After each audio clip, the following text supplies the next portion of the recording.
Namaste and welcome to this exciting episode of Saptology Debunking Mythology. Saptology means science or truth or study of truth. Opposite to that is mythology, which means science or study of fake lie or imagination.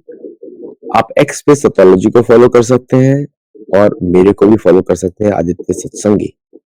और अगर आपको गुरुकुल में जुड़ना है तो उसका email अभी आपको बैनर में मिल जाएगा। अब वहां पे जुड़ सकते हैं गुरुकुल में, और हम दूसरे गुरुकुलों को भी मदद करते हैं कोर्स मटेरियल बनाने के लिए। अभी तक मैंने 2 गुरुकुल को कोर्स मटेरियल दिया है, लेकिन before you start the Gurukul आप सबसे पहले गुरु का चयन आपको ही करना है। मैं नहीं इसमें गुरु, बिना गुरु के गुरुकुल नहीं होता। Thank you very much. Gurukul पद्धति भी नहीं है। So without delay let's welcome हमारे गेस्ट हैं प्रोफेसर कुसुमलता केडिया जी और प्रोफेसर रमेश मिश्रा जी। नमस्ते। नमस्कार। लोग सभी लोग गुरुकुल के बारे में पूछते हैं मुझसे। बिना गुरुकुल का अर्थ ही होता है गुरु का परिवार। भगवान कृष्ण भी गए थे संदीपनी मुनि के आश्रम में अपना महल छोड़कर, और लकड़ियां इकट्ठे कर रहे थे उनके लकड़ियां जलाने के लिए। ऐसे चलता है गुरुकुल। चलिए आज के विषय पे आते हैं हम लोग। रूस, अमेरिका और त्रिकोण में भारत के लिए अवसर। तो मुझे तो अवसर दिखाई देते हैं, लेकिन ध्यान से हम लोग सुनेंगे, सभी लोग सुनेंगे आप दोनों को।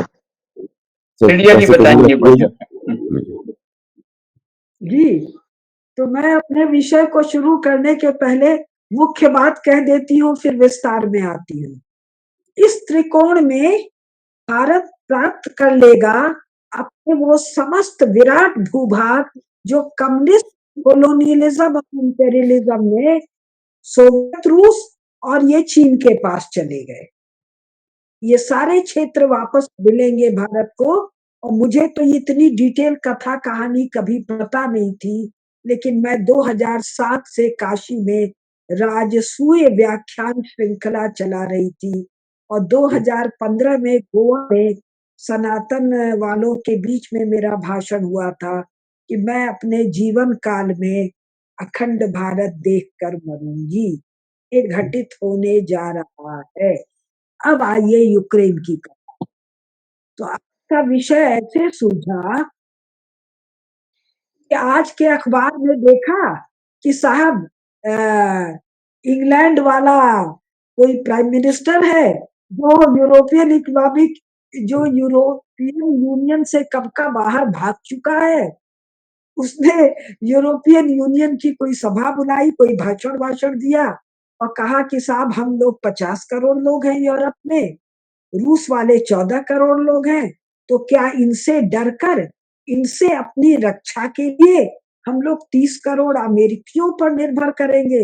भाई 45 से 25 तक तो यही था, और जब तक ट्रंप ने तुमको लात नहीं मारी तब तक भी यही था, और आज भी सारी लफाजी के बाद ट्रंप के पास जाने की तुम चर्चा कर रहे हो। एनीवे, तो इन लोगों ने दूसरे कमाल की बात क्या कही कि साहब रूसियों का जो असेट यूरोप में है उसमें 30 बिलियन 40 बिलियन पता नहीं कितना बिलियन निकाल कर हम जेलेंस्की को दे देंगे, यूक्रेन को दे देंगे। ये फालतू बात है। हम जेलेंस्की को दे देंगे रूस से लड़ने के लिए। रूस का पैसा हम रूस के शत्रु को दे देंगे।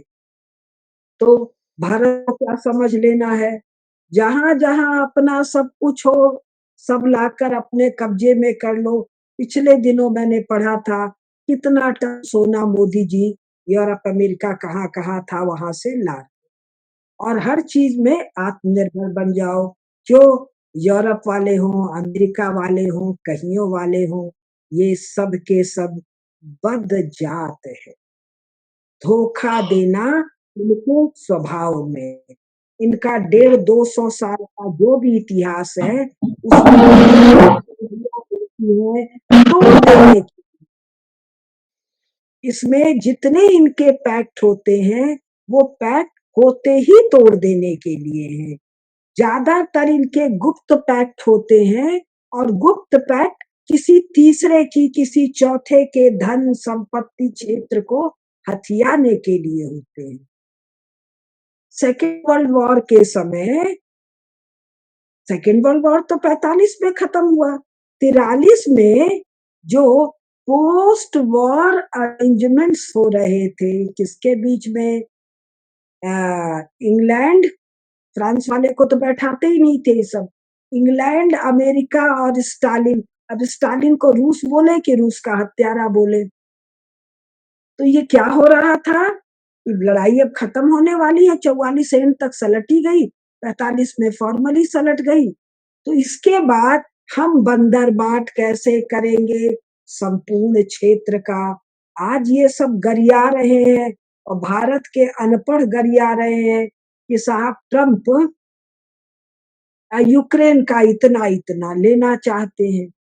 अरे भाई इनका धंधा ही यही है। और इसके अलावा अपने हितों को बलि चढ़ाकर कब किसने किसकी मदद की है। जो लिख रहे हैं सोशल मीडिया पर, अखबार में, टीवी डिबेट में, उन्होंने अपने हितों की बलि चढ़ाकर अपने पिता की, अपने माता की, अपने पुत्र की, अपने भाई की मदद की है क्या? तो ये जो चल रहा है झंझट, इसमें कई चीजें हमारे सीखने के लिए और हमारे आदर्श के लिए हैं, हमारे अवसर हैं। लेकिन इसके पहले मैं कुछ चीज बता दूं। ये यूक्रेन नाम की बला, यूक्रेन नाम का नेशन स्टेट 1990-91 के पहले किसी ने सुना था क्या? 15वीं 16वीं, उसके पहले का छोड़िए, 17वीं 18वीं 19वीं 20वीं शताब्दी के आखिरी दशक के पहले किसी ने यूक्रेन नाम का चीज सुना क्या था क्या?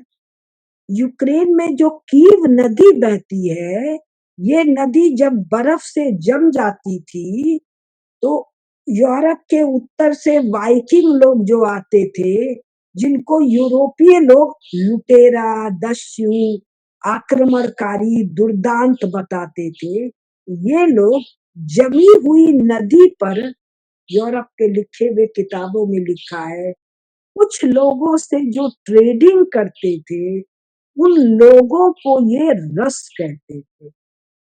रस से रशिया, रस से रशियन। तो भैया वो जमी हुई बर्फ में जो आते थे, व्यापार काहे का करते थे? जानवर की खाल का, जिसको फर कहते, थोड़ा बहुत नमक फमक और दो चार चीज का। क्यों? खेती तो थी नहीं, मैन्युफैक्चरिंग तो थी नहीं, ट्रेड काहे का करते थे भाई? ये बार्टर करते थे, वस्तु विनिमय करते थे, वो भी काहे का? खाल का, सूखी मछली का और कुछ स्लेव्स का। माने ये लोग कहीं से पकड़ लाए, इन्हीं को पकड़ लिया और इनको ले जाके बेचा बाचा। तो ये जो मूल रूस है, ये तो कीव नदी के किनारे है ना भाई। कीव जो है ये मूल रूस की राजधानी है ना भाई। उसी प्रकार जैसे सिंधु नदी के किनारे, सरस्वती नदी के किनारे सनातन धर्म पुष्पित और पल्लवित हुआ। और 14 अगस्त 1947 को तुम लोगों ने कह दिया, तुम लोगों ने मतलब गोरों ने कह दिया जी ये तो भारत नहीं है। तो कल हम अपने लाहौर पर, अपने रावलपिंडी पर, अपने सिंधु नदी के मुहाने पर, अपने कराची पर, अपने कश्मीर में जाएं तो तुम कहोगे एग्रेशन कर रहे हैं। नहीं भाई, ये हमारा है। तो अगर रूस नाम का कोई लीगल एंटिटी है, कोई नेशन स्टेट है, तो उसका तो जन्म ही यूरोपीय लोगों के अनुसार ईव नदी के तट पर हुआ, रूसी लोगों के अनुसार नहीं। रूसी लोग तो पुस्तक लिखबे नहीं करते, लिखबे नहीं करते थे। कारण उस समय इनका वर्णन क्या है? थोड़ा यहाँ से मार लाए, कुछ वहां से मार लाए, कुछ खाए, कुछ बेचे बाचे। ये कहानी ये बताते हैं साहब 10वीं 11वीं शताब्दी की है। तो कितने रहे होंगे? 1000, 2000, 5000, 10,000 लोग रहे होंगे। जब 13वीं शताब्दी से शुरू करके 13वीं, 14वीं, 15वीं, 16वीं, 300-400 साल सनातन धर्मी मंगोल लोगों ने इस पूरे क्षेत्र में अपना अभियान किया, अभियान क्यों कह रही हूँ, युद्ध क्यों नहीं कह रही हूँ? अरे युद्ध तो सेना में ना होती है भाई, ये क्षेत्र तो घास का मैदान था ना, जिसको यूक्रेन कहते हैं। इसमें खेती तो 20वीं शताब्दी में हुआ है ना भाई, 19वीं शताब्दी में शुरू हुआ है ना भाई। ये तो घास का मैदान है ना भाई, ये मंगोलों के घोड़ों का चरागाह है ना भाई। यूरोप की पुस्तकों में इस यूक्रेन क्षेत्र को सीथिया कहते हैं ना भाई।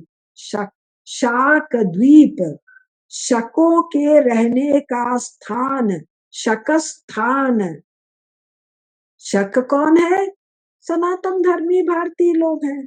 तो अ, जब ये मंगोलों के डर से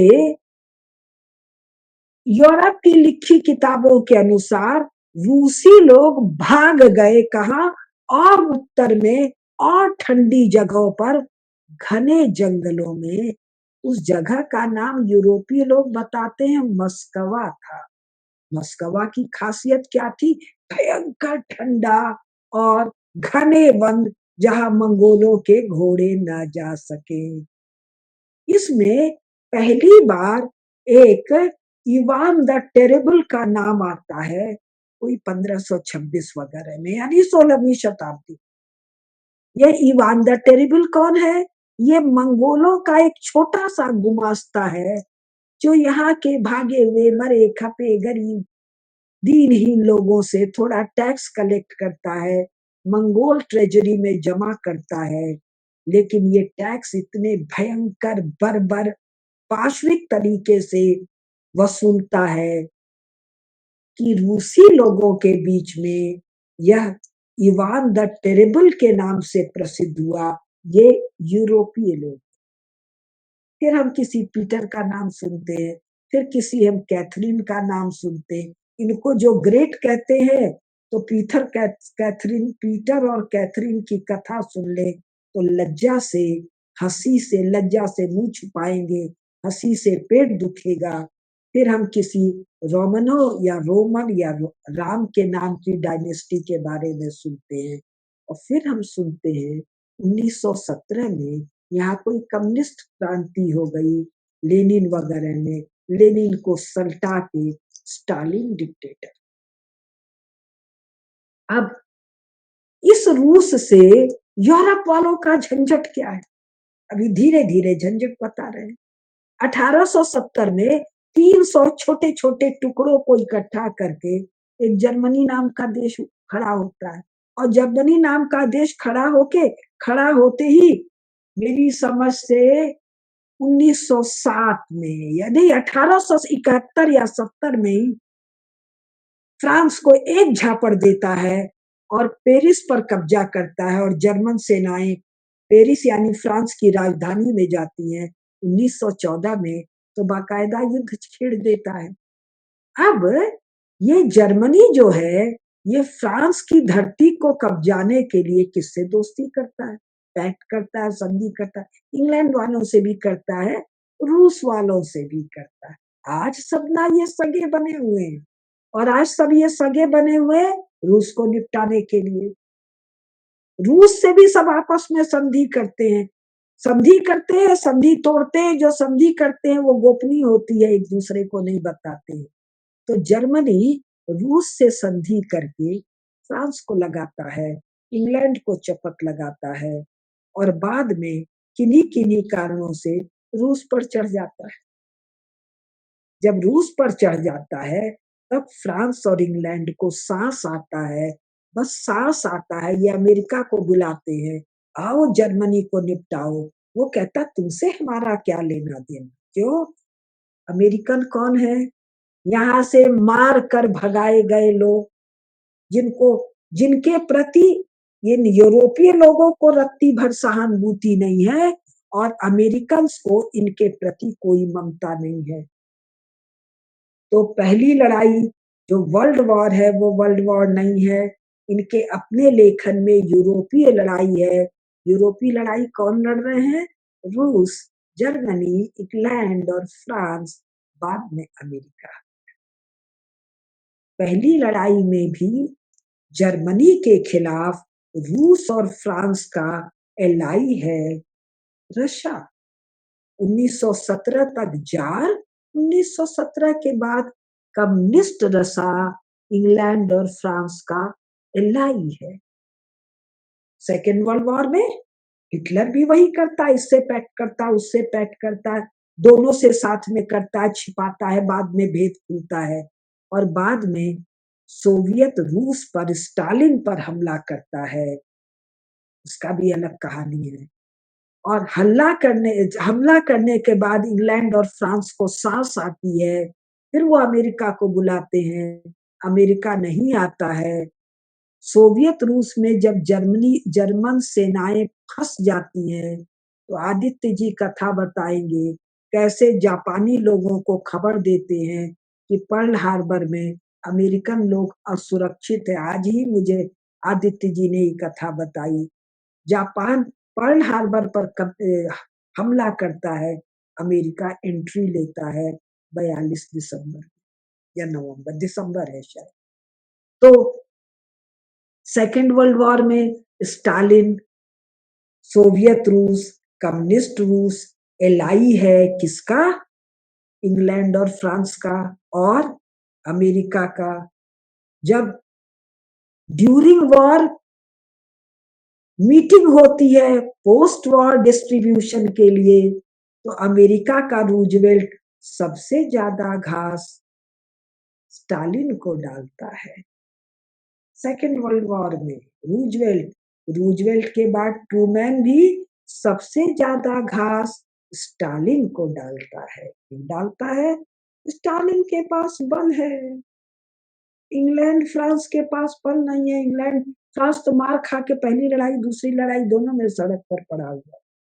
इंग्लैंड लड़ भिड़ रहा है, इंग्लैंड के पास आदमी नहीं है, लड़ भिड़ भारत रहा है, नाम लिखा जा रहा है इंग्लैंड का।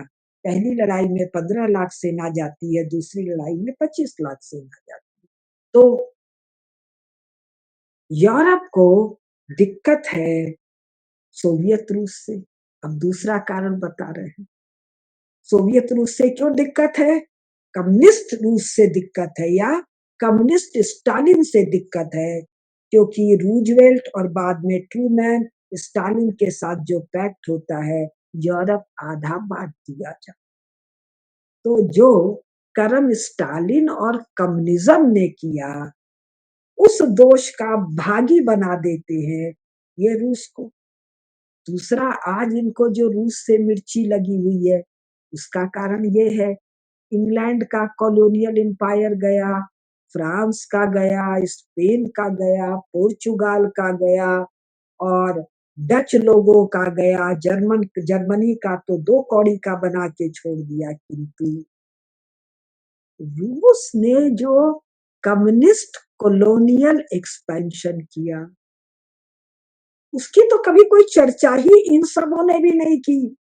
इन सबों ने नहीं की तो भारतीय मीडिया बेचारा जानेगा कैसे?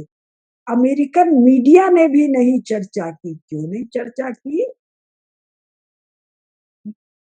भाई, जिसको रूस कहते हैं, ये कहाँ तक था 19वीं शताब्दी में? यूरोप में था, यूरोपियन वॉर में था। 19वीं शताब्दी के अंत 19वीं शताब्दी के अंत में और 20वीं शताब्दी में वो पूरे एशिया में फैलता है। तो जो एशिया में फैलता है वो क्या है? कम्युनिस्ट कॉलोनियलिज्म, जो आज तक पड़ा हुआ है। इसको ग्रेट गेम की किताबों में कितने विस्तार से लिखा गया है। ये ग्रेट गेम की शुरुआत कब है? 1856-60 के बाद बिंदी भर शुरुआत है। शेप लेता है 1880-90 के आसपास। 1907 में बंद कर दिया जाता है, क्योंकि जर्मनी युद्ध की तैयारी कर चुका। तो ये जो जमीन रूस के कब्जे में आज है, वो जमीन है किसकी? ये तो भारत भूमि है। ये जो शी जिनपिंग वाला, माओ वाला, चाउवेन लाई वाला जो कम्युनिस्ट चीन है, इसके पास जो तिब्बत है, जो सिक्योंग है, वो तो भारत की भूमि है ना भाई। तो यूरोपीय लोगों ने और अमेरिकन लोगों ने कम्युनिस्ट कॉलोनियलिज्म की चर्चा नहीं की, कारण ये कम्युनिस्टों को दो कौड़ी का मानते हैं। यही यूरोपीय सब कन्वर्ट होके कम्युनिस्ट हुए हैं। तो इनको ये दो कौड़ी का मानते हैं और इनको लगा जो गया सो गया। इस विराट एशियाई क्षेत्र में जो खनिज पदार्थ है, पेट्रोल है, खेती की संभावनाएं हैं, ट्रेड की संभावना, सैकड़ों मामले हैं, उसके डिटेल में मैं नहीं जा रही हूँ। इन दोनों को कूट पीट के हम इसका उपयोग, यूक्रेन भी क्या है, सीथिया है, भरत भूमि है, कब गया है 19वीं और अभी 20वीं में। तो अभी भी ये इसकी चर्चा नहीं कर रहे हैं। डीकोलोनाइजेशन, डी इंपीरियलिज्म की इतनी गजब चर्चा लेफ्ट वाले करते हैं। कम्युनिस्ट कॉलोनियलिज्म और कम्युनिस्ट इंपीरियलिज्म की कोई चर्चा नहीं है। ये अवसर है भारतीय राजनीति के लिए, भारत के राजनैतिक नेतृत्व के लिए, मोदी जी के लिए, मेरे नरेंद्र के लिए, उनकी टीम के लिए अपने भरत क्षेत्र को वापस दे दो। 100 साल का ताजा-ताजा मामला है और ये घटित क्यों हुआ? क्योंकि 15 अगस्त 1947 को इंग्लैंड वालों ने एक इल्लीगल ट्रांसफर ऑफ पावर किया, कांग्रेस को नहीं। नेहरू और गांधी को, कांग्रेस को क्यों नहीं? कांग्रेस ने तो एक वोट दिया ही नहीं था पार्टीशन के लिए और एक वोट नेहरू को नहीं दिया। उस नेहरू को अध्यक्ष कांग्रेस का बनाकर इल्लीगली और बाद में प्राइम मिनिस्टर डिक्लेयर करके इल्लीगली, जब चुनाव नहीं हुआ तो तुम प्राइम मिनिस्टर कैसे हुए जी? 15 अगस्त 1947 को कोई चुनाव हुआ था, देश वालों ने चुनाव किया था। जो 15 अगस्त 1947 को तुम प्राइम मिनिस्टर डिक्लेयर हो गए, सत्ता तुमने ले ली। ट्रांसफर होता है, जिससे हमने सत्ता ली उसको हम सत्ता वापस करें। ये तो कांग्रेस की स्थापना ही हुई है 1885 में और ये नेहरू और गांधी का तो जन्म उसी के आसपास या उसके बाद हुआ है। तो ये जो इलीगल ट्रांसफर ऑफ पावर हुआ, इसकी शर्त थी भारत का जो विराट भूखंड, कौन कौन सा, अफगानिस्तान, आधा ईरान, फिर आपका ये सीक्योंग, नेपाल, बर्मा, पाकिस्तान, ये बांग्लादेश और ऊपर का पांचों, इसके बारे में एकदम चुप। ट्रांसफर ऑफ पावर के डॉक्यूमेंट्स में लिखा है एकदम चुप। जो 15 अगस्त 1947 तक अंग्रेजों के कब्जे में था, वो भी जाने दो, एकदम चुप। तो इस त्रिकोण में अवसर है हमारे नेतृत्व के लिए, अपने ऐतिहासिक दावों के आधार पर हम अपनी भूमि वापस ले लें। हमारे ऐतिहासिक दावे क्या है? मैं तो दो मोटा माटी बता पाती हूँ, महाभारत और रामायण। जो वानर राज सुग्रीव भेजते हैं एक्सपेडिशन पूरे नॉर्थ में सीता माता की खोज के लिए, उसमें बहुत विस्तार से वर्णन है। महाभारत में तो दसों जगह वर्णन है। जब पांडु के पांचों पुत्रों युधिष्ठिर, भीम, अर्जुन, नकुल, सहदेव का जन्म होता है, विभिन्न यात्राएं होती हैं। आदित्य जी तो इतना बताते हैं कि सुखदेव महाराज कहाँ से कहाँ तक वायु मार्ग से आए, फिर सड़क मार्ग से आए, बहुत बताते हैं। राजसूय यात्रा होती है, महाराज पांडु की दिग्विजय यात्रा का वर्णन है, फिर अश्वमेध युद्ध का वर्णन है, फिर स्वयं महाभारत में जो सेनाएं आती हैं उनका वर्णन है, फिर जम्बू द्वीप विनिर्माण खंड उद्योग पर्व में जो भरत भूमि का वर्णन है, उसमें ये सब क्षेत्र भारत है। और केवल तब क्यों, अभी 200 साल, 250 साल पहले जो ये महाराज अशोक के जो ये इंस्क्रिप्शंस बताते हैं, जिसमें किसी पर भी अशोक का नाम नहीं लिखा हुआ है, उसका विस्तार बताता है दुनिया भर के साक्ष्य। इन साक्ष्यों के आधार पर और स्वयं यूरोपियन साक्ष्यों के आधार पर, यूरोपियन साक्ष्य क्या है? Great game. चलो 1856 ही मान लो, 1850 ही मान लो, 1850 से 1907 देख लो किधर रूसी सेना खड़ी है, किधर भारतीय सेना खड़ी है, जिसको कि ये लोग ब्रिटिश सेना कहते हैं, भारत क्षेत्र में खड़ी है। ब्रिटेन लगातार विरोध कर रहा है रूस का। ये सारा का सारा चीज देख लो और तुरंत अपने ऐतिहासिक दावों को रख दो। और हमको सीखने को क्या है कम्युनिस्टों से? शी जिनपिंग पिद्दी न पिद्दी का शोरबा, कहीं कोई ऐतिहासिक दावा नहीं, और ऐतिहासिक दावे के नाम पर बेल्ट एंड वो क्या रोड इनिशिएटिव कर रहा है कि ये सब क्षेत्र चीन का है। तो हमारे पास तो लिटरेरी सोर्सेज हैं, हमारे पास मिलिट्री डिप्लॉयमेंट के 20वीं शताब्दी के एविडेंसेस हैं, हमारे पास भूगोल है, दुनिया भर की चीज है। तो मैं अपनी बात 10 मिनट और लूंगी और खत्म करती हूँ कि इस यूक्रेन के लिए क्यों पगला रहा है यूरोप? अरे भाई, पुतिन कमजोर होगा तब तो यहाँ के क्षेत्र में हम गिद्ध जाके लाश नोचेंगे। अभी तो ये क्षेत्र पुतिन के कब्जे में है। पुतिन को कमजोर करने की औकात यूरोपीय लोगों में नहीं है, मरने की तैयारी नहीं है। चर्च, वन लाइफ सिंड्रोम, मृत्यु का भय है, कपकपी है। पहले वर्ल्ड वॉर में ट्रीटी ऑफ वर्साई जो लाद दिया जर्मनी पर, उसके बाद इंग्लैंड ने, फ्रांस ने, अमेरिका ने अपने ही सैनिक साजो सामान नष्ट कर दिया। ये तो चर्चिल ने खुद लिखा है ना वॉर मेमोइर्स में, सेकेंड वर्ल्ड वॉर के मेमोइर्स में। यूरोप वालों को तो पता ही है, भारत वाले मीडिया वालों को, जियो पॉलिटिक्स के एक्सपर्ट वालों को इतना बोध तो होना चाहिए। तो किसको मरवाए? यूक्रेन वालों। यूक्रेन वालों को यूक्रेन का कोई देशभक्त तो नहीं मरवाएगा, तो कौन मरवाएगा? एक ऐसा प्राणी जिसको यूक्रेन से लेना देना नहीं। ये प्राणी कौन है? इस प्राणी का नाम है जेलेंस्की, जो यूक्रेन का देशद्रोही, अगर वो देश है तो ये देश का द्रोही, अन्यथा समाज का द्रोही, अपनी जाति का द्रोही। किससे मरवा रहा है? किस लिए मरवा रहा है? ये लोग कह रहे हैं साहब ट्रीटी का। अरे नाटो जब बना था तो तय हुआ था ना, नाटो बना ही था रूस से यूरोप की रक्षा अमेरिका करे। उसमें तय हुआ था ईस्ट यूरोप के जो देश हैं और जो रूस के विखंडन से निकले हुए देश हैं, ये नाटो के मेंबर नहीं होंगे। और 1990 से ही अमेरिका ने स्टैंड ले लिया, अब नाटो की क्या जरूरत। और ये नालायक यूरोप वाले क्या है?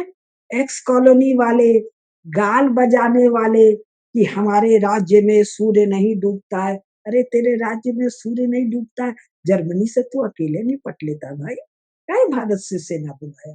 काहे तू स्टालिन के पैर में जाके नाक रगड़ा? काहे तू अमेरिका के प्रेसिडेंट के पैर में जाके नाक रगड़ रहा था चर्चिल? क्योंकि तेरी कोई औकात नहीं थी।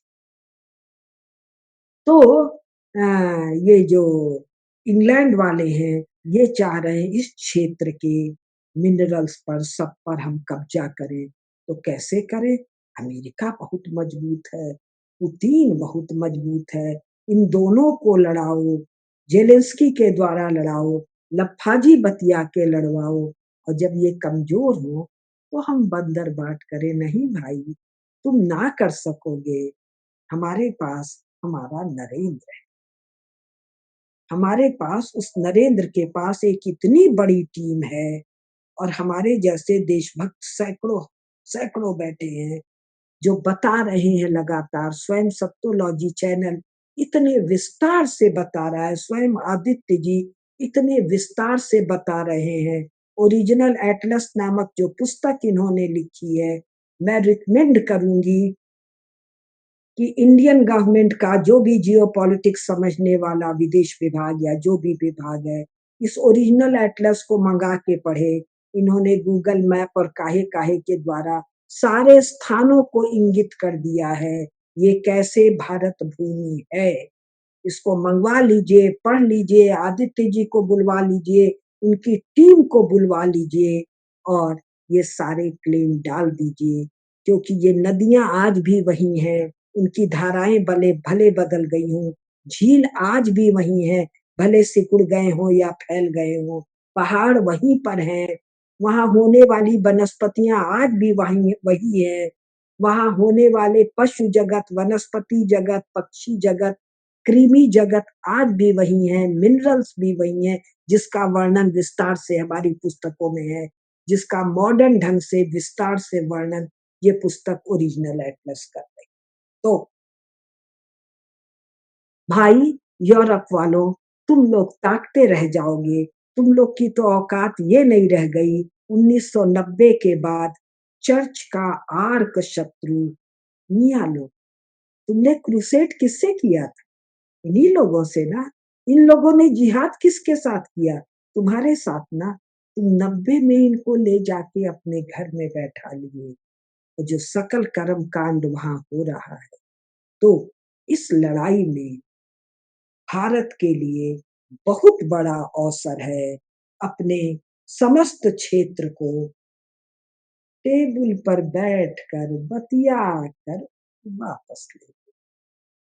जी पंकज जी, अगर समय मिलेगा तो एक दो बात छूट गया वो बताऊंगी। एक्चुअली मैं इसमें थोड़ा सा रिलीजन पे भी फोकस करूंगा कि जो रिलीजन का जो कॉन्टेस्ट है, church of England versus Catholic versus orthodoxy, और कीव के बारे में तो आपने बहुत अच्छी तरह बताया कि पूरे कीव, यूक्रेन का अर्थ ही होता है बॉर्डर स्टेट।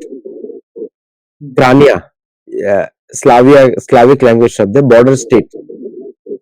पूरे रशियन एम्पायर की ऑर्थोडॉक्सी वहीं से शुरू हुई और बॉर्डर पर ही था, और किसी भी तरह कैथोलिक्स तो इनको मारना ही चाहते हैं किसी भी तरह, और कैथोलिक्स की लड़ाई बहुत पुरानी लड़ाई है। चर्च ऑफ इंग्लैंड कैथोलिक्स को हराना चाहते हैं, और फिर कैथोलिक्स जो इनको हराना चाहते हैं। कैथोलिक्स सिर्फ कन्वर्जन में बिलीव करते हैं, चर्च ऑफ इंग्लैंड को पैसा चाहिए और कुछ नहीं चाहिए। Monarchy lives on church of England. कुत्ते बिल्लियों की तरह ये चर्च वाले आपस में लड़ रहे हैं, अन्यथा यूरोप में आपस में लड़ मर के नाश क्यों होता? एब्सोल्युटली। जर्मनी कैथोलिक था। और रामेश्वर जी? हाँ, हमको तो लगता है सब बातें कह ही दी हैं केडिया जी ने, तो आलस्य लग रहा है। आप केडिया जी बताएं कुछ और। हमको तो ये लग रहा है कि भारत में कम से कम जो राजनीतिक घटनाएं हैं विश्व की, उनको देखने वाले लोग कब आएंगे?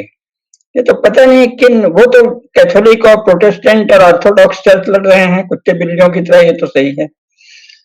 भारत में जहां कभी इस तरह की कोई लड़ाई नहीं हुई, क्योंकि इसका एक दृष्टि बड़ी है, संसार का सत्य पता था, वहां जो अभी शिक्षित लोग हैं वो तो जैसे संसार के विषय में कुछ जानते ही नहीं। कोई समाजवादी बन जाता है, कोई साम्यवादी, कोई राष्ट्रवादी, कोई कुछ भी उटपटांग, और उस चश्मे से देखता है। अब कुछ लोग अचानक जो अपने आप को कम्युनिस्ट मानते हैं या कि प्रगतिशील मानते हैं, उन्होंने रूस को अभी भी कम्युनिस्ट मान रखा है। ऐसे ऐसे मूर्ख है भारत में, और वो बता रहे हैं कि देखो रूस जो है इस तरह से कर रहा है। कोई कहता है कि वो यूक्रेन को रूस खत्म किया दे रहा है, तो हमको चाहिए कि हम रूस की मदद करें, कि यूक्रेन की मदद करें, इसमें हम यूक्रेन की मदद कर लें।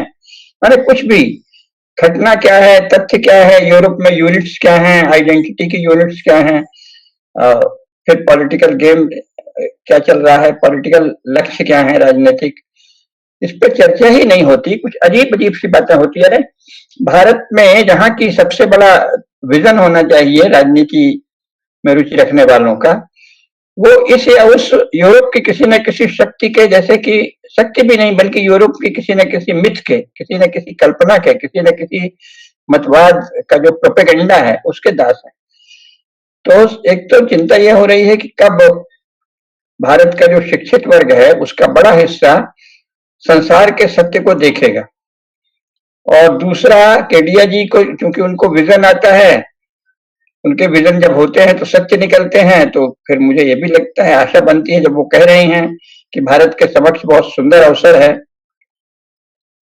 कि हमारा जो भूभाग अभी 20वीं शताब्दी ईस्वी में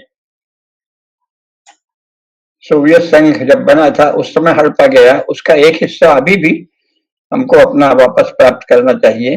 इधर चीन के नाम से जो कम्युनिस्ट पार्टी का शासन है, वहां भी काशी वगैरह में टकला मकान तक ये सब हमारे ही हिस्से थे, तो इनको हम कब प्राप्त करेंगे? खास घर हो चाहे टकला मकान हो। तो केडिया जी तो कह रहे हैं कि भारत प्राप्त कर लेगा, बहुत अच्छा अवसर है। और सत्य ये है कि अगर भारत के शिक्षित लोग भले कुछ भी नहीं समझे, लेकिन जो हमारे मोदी जी हैं इनमें जितनी समझ है, मोदी जी, अमित शाह, एस जयशंकर आदि में, ये लोग चाहें तो बहुत सुंदर अवसर है। अगर ये वास्तव में राजनीति करें, नेहरू या गांधी की तरह किसी मतवाद के शिकार नहीं रहे, शांति अहिंसा या बुद्ध और गांधी का देश नहीं कहें, बकवास नहीं करें, निरर्थक बातें नहीं करें, बल्कि राजनीति करें, जो कि वो जानते तो है ही हैं, तो पूरा अवसर है।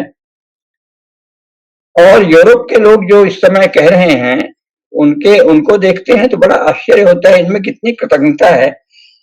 द्वितीय महायुद्ध के बाद, द्वितीय यूरोपियन युद्ध के बाद तो ये यूरोप जर्जर हो गया था, दोनों, जर्मनी को भी तहस नहस कर दिया था, इंग्लैंड फ्रांस वगैरह स्वयं हार गए थे, तो अमेरिका की कृपा से ये खड़े हुए, और अब उसी अमेरिका को आंखें दिखा रहे हैं। मतलब किसी तरह की कृतज्ञता, किसी तरह का किसी भी रूप में कोई नीति आदर्श कुछ है ही नहीं है राजनीति में। ये तो पता नहीं क्यों आपस में कैथोलिक या प्रोटेस्टेंट या ऑर्थोडॉक्स नामक तीनों उन्माद की तरह हैं, और वो अपने अपने उन्माद से प्रेरित होकर लड़ रहे हैं। उसको रिलीजन तो कह नहीं सकते।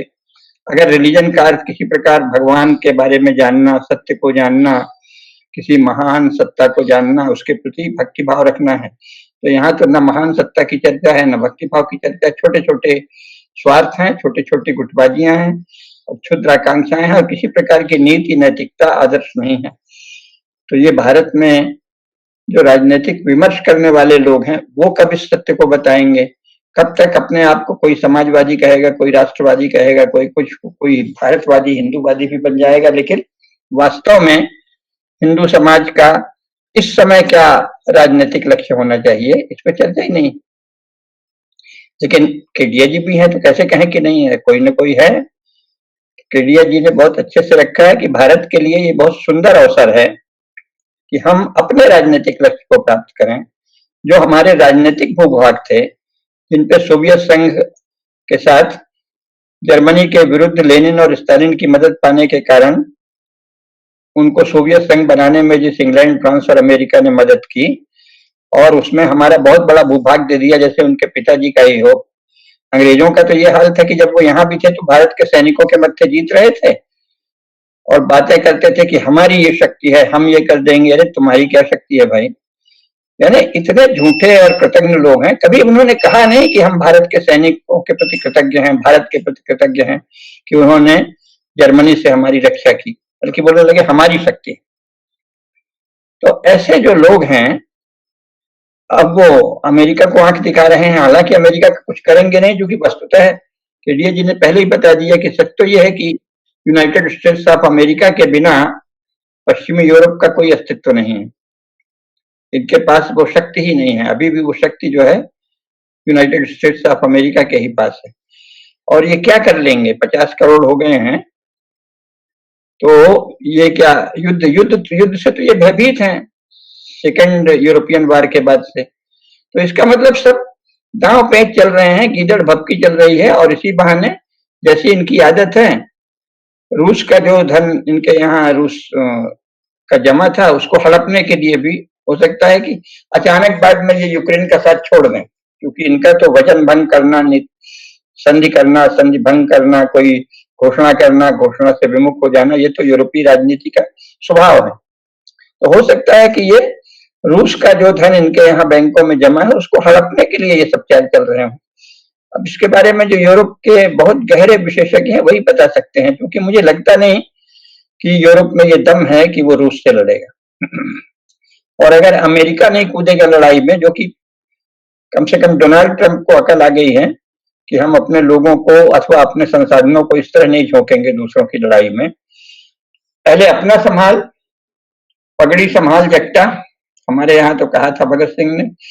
तो अमेरिका अपने को तो संभाले, कहाँ वो जाएगा यूक्रेन से लड़ने में? कितना अपना, हालांकि भले वो अपना पुराना हथियार और उपयोग किए हुए माल को ही बेच रहा है, तो भी इस तरह के युद्ध से अंत में अमेरिका को और क्षति होती है। तो डोनाल्ड ट्रंप की नीति बहुत सही चल रही है और इसके द्वारा वो सही दिशा में जा रहे हैं। और सबसे खुशी की बात हमारे लिए यह है कि हमारे जो प्रधानमंत्री हैं उनके डोनाल्ड ट्रंप से भी मैत्री है, पुतिन से भी मैत्री, और वैसे तो जेलेंस्की भी मित्र ही बनने की कोशिश करता है उनकी। तो इस प्रकार ये सारा मुझे पता नहीं क्यों लगता है कि कोई तृतीय महायुद्ध होने की कोई संभावना नहीं है। ये सब दांव पेच चल रहे हैं, अपने-अपने हित और दूसरे का हिस्सा या दूसरे का कुछ धन या दूसरे की कोई चीज कैसे हड़प लें। इस तरह जिसे रियल पॉलिटिक्स कहते हैं, असल राजनीति, कठोर राजनीति वो चल रही है, और उसमें अगर हमारे पास इस समय सबसे अच्छी टीम है नरेंद्र मोदी, एस जयशंकर, अमित शाह जी की, तो वो भी रियल पॉलिटिक्स करते हुए दबाव बना सकते हैं कि हम अगर तुमको मदद करेंगे तो उसके एवज में हमको कुछ दो। तो ये एक बहुत अच्छा अवसर है, यही कहते हैं। बाकी तो जो कुछ आपने बहुत अच्छे से बताया और किडिया जी ने प्रारंभ में ही सारे तथ्य रख दिए, तो इसमें और कुछ कहने को है। केरिया जी, आपका कुछ और पॉइंट भी था आप जो मिस कर गई थी?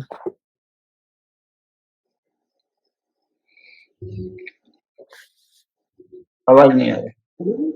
भारत में जबरदस्त एक बहस खड़ी कर देनी चाहिए, और भारतीय राज्य यदि विदेश में खड़ा कर सके, वो बहस है कम्युनिस्टों के द्वारा कब्जाई गई भूमि, या और सुंदर करना है कम्युनिस्ट कोलोनियलिज्म एंड इंपेरियलिज्म, और उसमें रूस और चीन ये दो। और भारत में भी ये बहस खड़ी करनी चाहिए।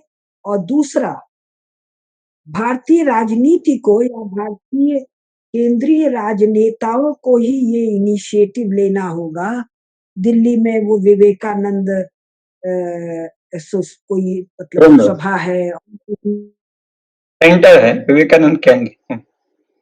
केडिया जी की आवाज नहीं आ रही है, मेरे ख्याल से वो विवेकानंद केंद्र के विषय में कुछ कह रहे थे। हाँ, विवेकानंद केंद्र और ऐसे जो भी एकेडमिक सेंटर्स हैं, या जो लोग जानकार हैं, जैसे आदित्य जी और इनकी टीम बहुत बड़ी जानकार है, तो इन लोगों को इन विषयों पर एक कमेटी बुलाकर बातचीत करके अपने हिस्टोरिकल क्लेम, जिसके जो दुनिया भर के साक्ष्य हैं, भारतीय साक्ष्य हैं, विदेशी साक्ष्य हैं, चीन वाले मामले में तो ये जो दो ह्वेन सॉन्ग और फॉरेन फाहियान और भी बहुत सारे लोगों का जो है, वो सब पर जोर से हल्ला एक साथ मचा देना चाहिए। बहस बहस बहस, तो इसके द्वारा अपना धड़ाधड़ क्लेम कर दो।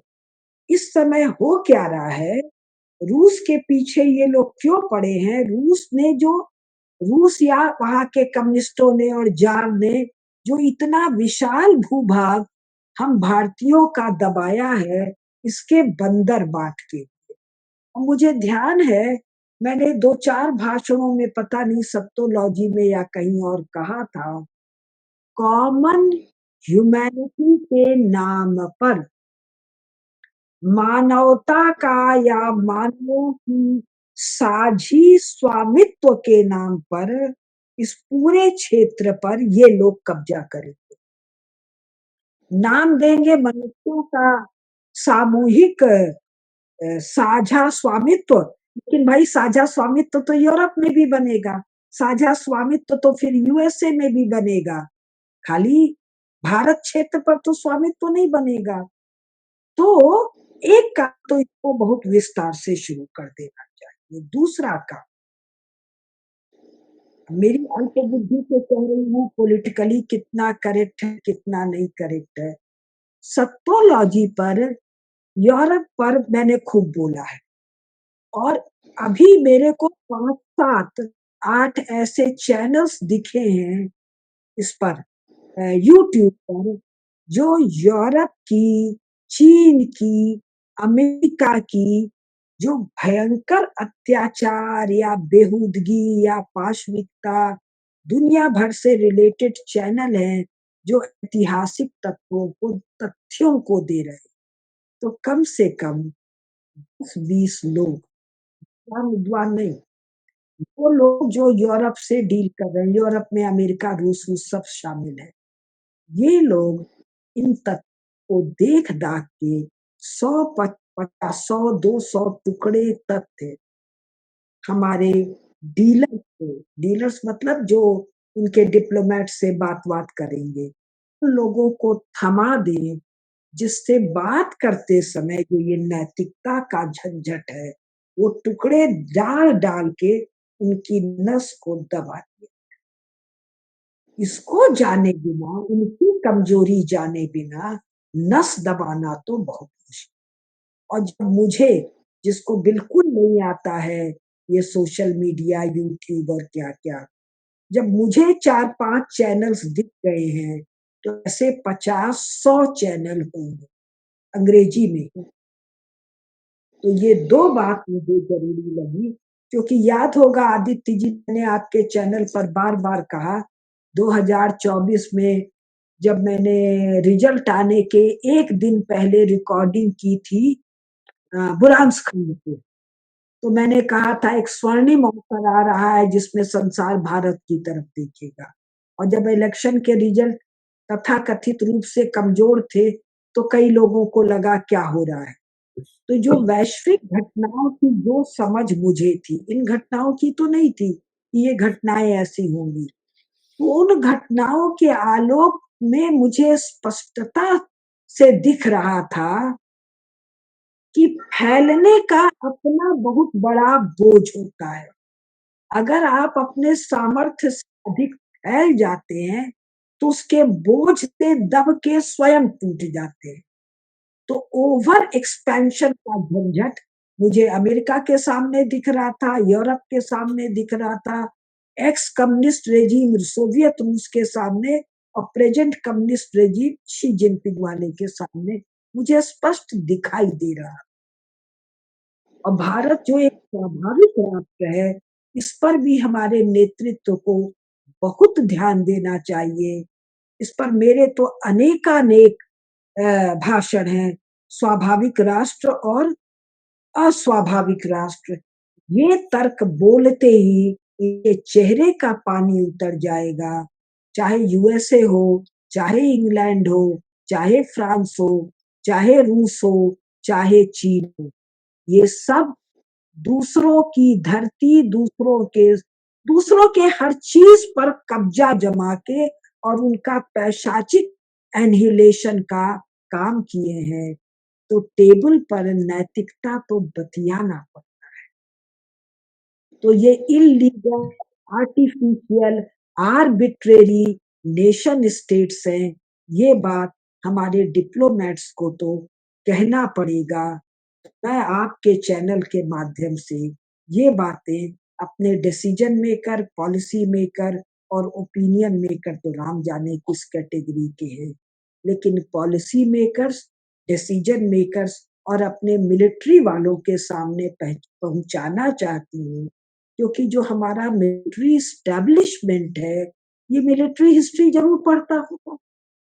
तो first world war, second world war और उसके और पहले 1850 से लेकर 1945 तक का जो मिलिट्री डिप्लॉयमेंट हुआ है, ये मिलिट्री डिप्लॉयमेंट हड़प्पन की जमीन का सारा कच्चा चिट्ठा खोल के धर देगा। तो मेरी अपील 3 से है, मिलिट्री एस्टेब्लिशमेंट अपने मिलिट्री इतिहास के मार्फत और हमारे डिसीजन मेकर्स और पॉलिसी 2-4-5 जल्दी से महारत हासिल कर ले। कारण भारत को ये थमा देना इनकी मजबूरी है। जैसे टेबल पे तो कोई नैतिकता की बात नहीं होती, पॉलिटिकल टेबल पे प्रोपेगेंडा के समय होती है, मतलब पब्लिक ओपिनियन के लिए। टेबल पे तो हार्ड फैक्ट की बात होगी, लेकिन उसके लिए ये लोग तैयार नहीं। टेबल पर नैतिकता का जब नौटंकी होता है, तो तथ्य का पिन चुभाना पड़ता है। नौटंकी तो सब करते हैं, जैसे ट्रम्प लेकिन एक समस्या भगवान करे पिन चुभाया। हमारे लोगों के पास भी पिन होना जरूरी है ना, नैतिकता की नौटंकी को पंक्चर करने के लिए। ये हम कह रहे हैं। हाँ, ठीक बात है। लेकिन अब पता नहीं, क्योंकि जिसे पॉलिटी कहते हैं वो भारत में इस समय की जो पॉलिटी कहलाती है, उसमें कितने लोग इस विषय में जानकार हैं, जैसा आप कह रहे हैं। टॉप के ब्यूरोक्रेट शायद जानते हो सकता है भाजपा की टॉप लीडरशिप जानती हो, लेकिन जो मास मीडिया है वो तो इग्नोरेंट है, और वो तो विचित्र सी बहसें कर रहा है। सारी बहसें ऐसे होती हैं जैसे पता नहीं किस काल्पनिक दुनिया में रह रहे हैं। क्या कह रही हैं आप? मेरा कॉन्फिडेंस कहाँ पर है? हाँ, मोदी जी अद्भुत महत्वाकांक्षी, महा उत्साह से संपन्न व्यक्ति है। राजा निश्चित, अगर महत्व का आकांक्षी नहीं है तो राजा होने काबिल नहीं है।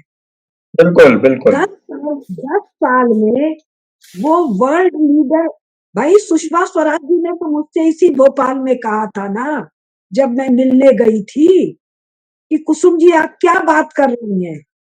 गुजरात का मुख्यमंत्री होना एक है और प्रधानमंत्री होने के बाद विदेशी मामलों को देखना दूसरा है।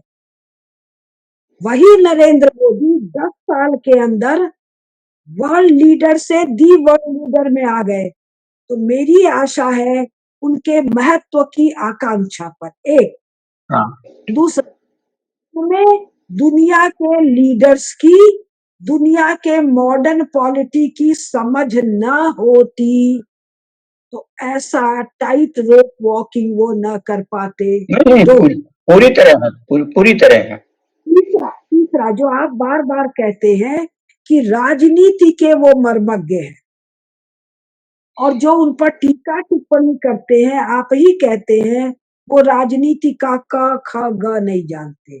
तीसरी हाँ, बात जो मेरे कॉन्फिडेंस का आधार है, उनकी टीम संसार के सो कॉल्ड पावर सेंटर्स की कमजोरियां ठीक से जानती है, तभी तो उनको मैनिपुलेट कर लेती है, डांट देती है, धता बता देती है और अपने शर्तों पर बिल्कुल, डील कर लेती बिल्कुल, बिल्कुल, बिल्कुल।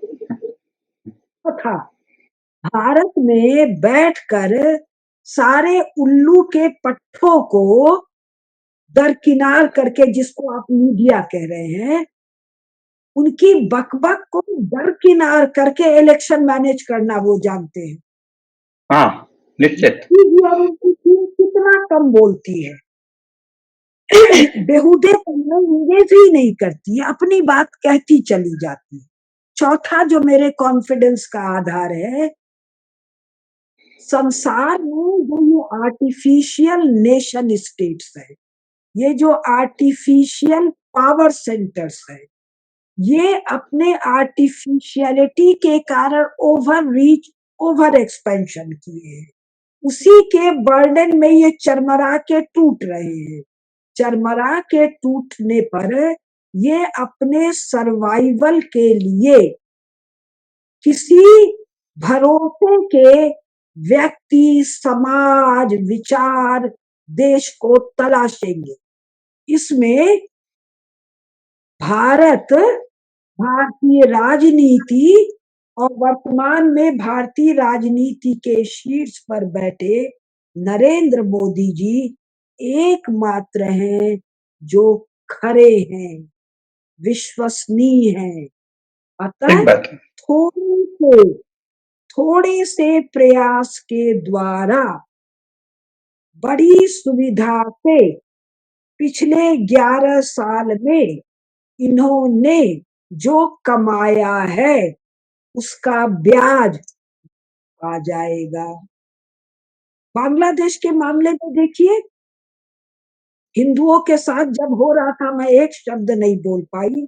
मैं उस समय केवल शिवाजी महाराज को स्मरण कर रही थी कि जब वो अफजल खान, साइस्ता खान माँ तुलजा भवानी के मंदिर को ध्वस्त करता हुआ और सारे नारकी कर्म करता हुआ चला आ रहा है, किस शांति से सही अवसर की तलाश में छत्रपति बैठे और दोनों को निपटाए।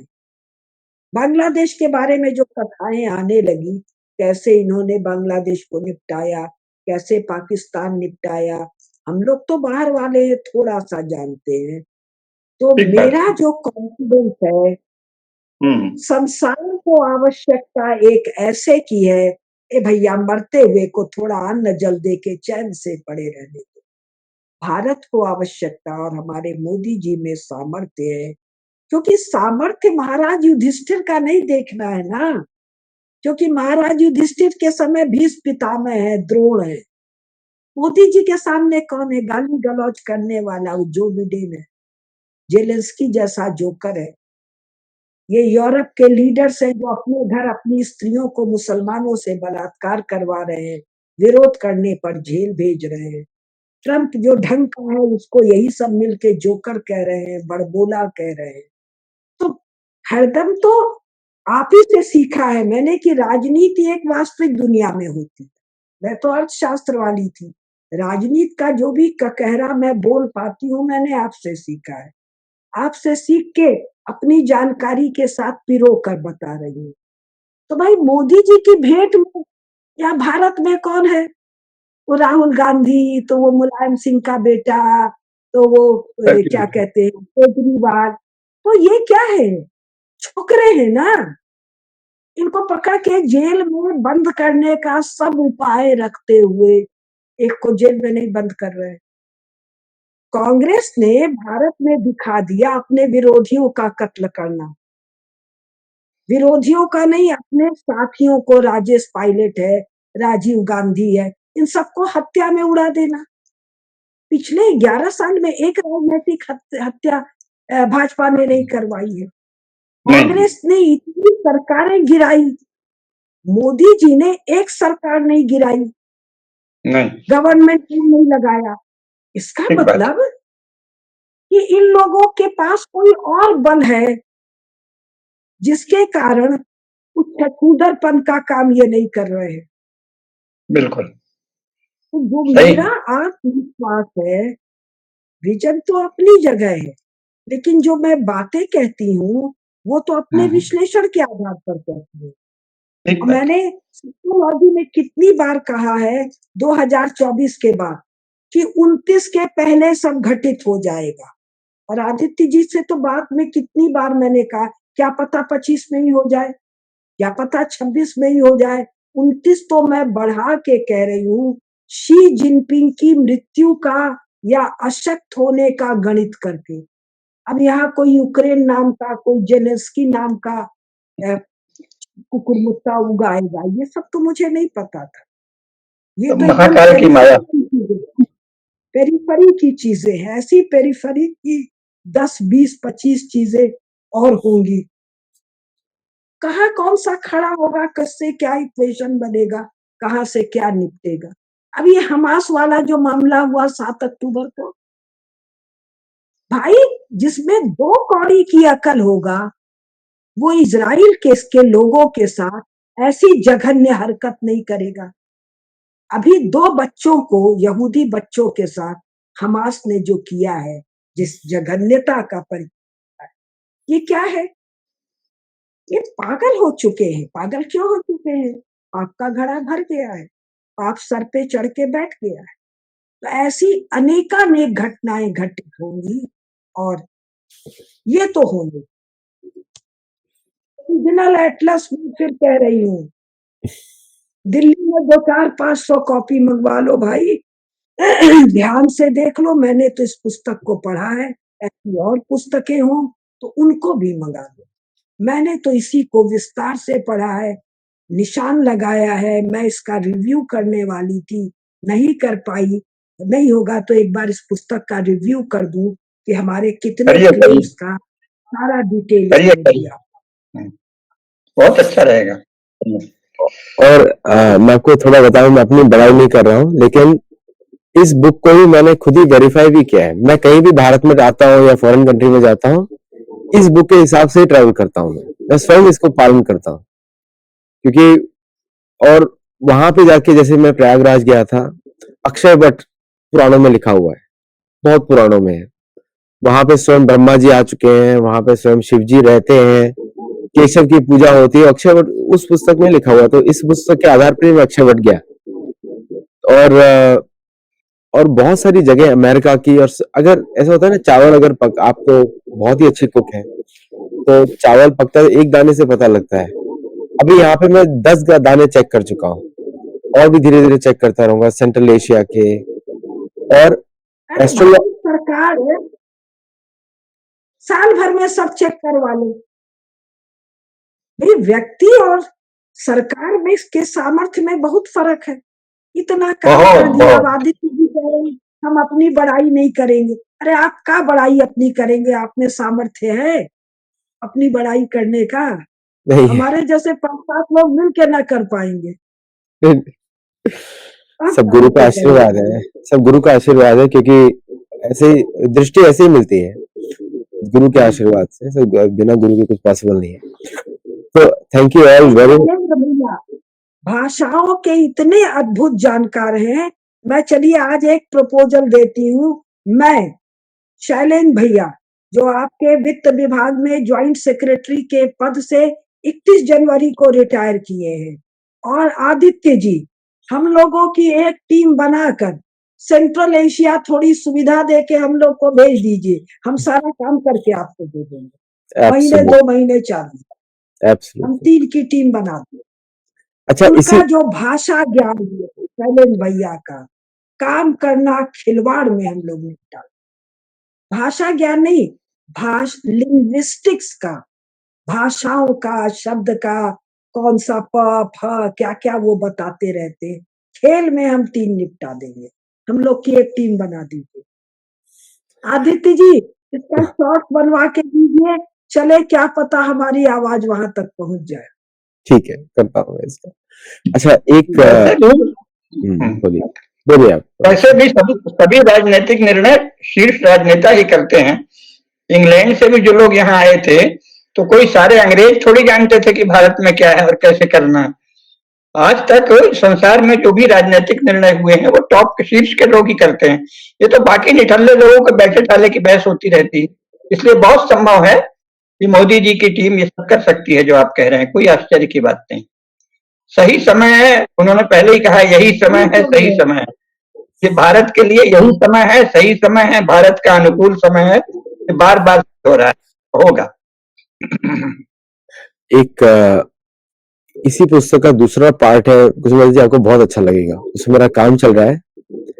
उसमें सबके जो जितने भी रिलीजन्स हैं, जो नेटिव अमेरिकन इंडिजियस रिलीजन है, उनके कौन से भगवान है, वो इसको कैसे पूजा करते हैं, क्यों पूजा करते हैं, वो मेरा रिसर्च पे काम चल रहा है।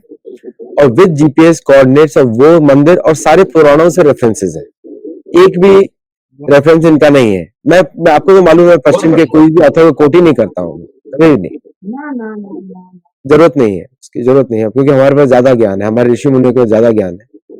फिर अत्रि ऋषि से के माध्यम से 150 वर्षों की है, उनके पास है क्या? वो स्कॉलर्स नहीं है, वो चोर लोग हैं। तो महर्षि अत्रि जो है आल्प्स में तपस्या करते थे। किसी को शायद मालूम ना हो, लेकिन आज मैं शो में बता रहा हूँ सबको।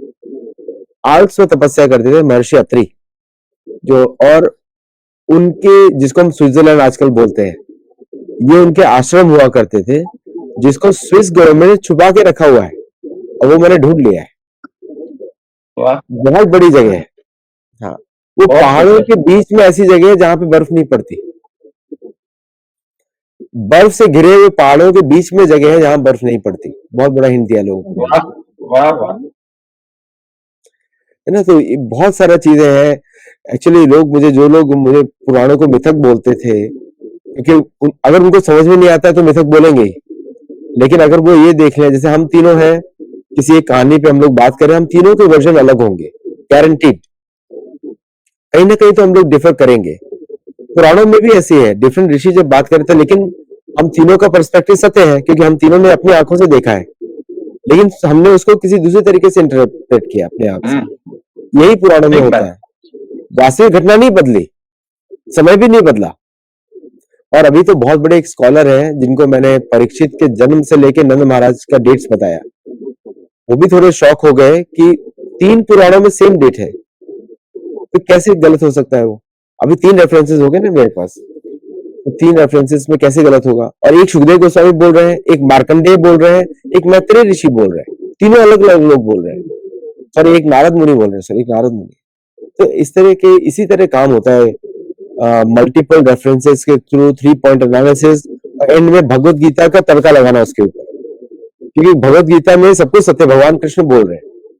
अब वो तो अल्टीमेट अथॉरिटी बोल रहे हैं, अब अल्टीमेट अथॉरिटी, अब तीनों को कंबाइन करके जब आप बोलते हैं ना, देन सत्य की दूर नहीं जा सकता, फिर सत्य दूर नहीं जाएगा।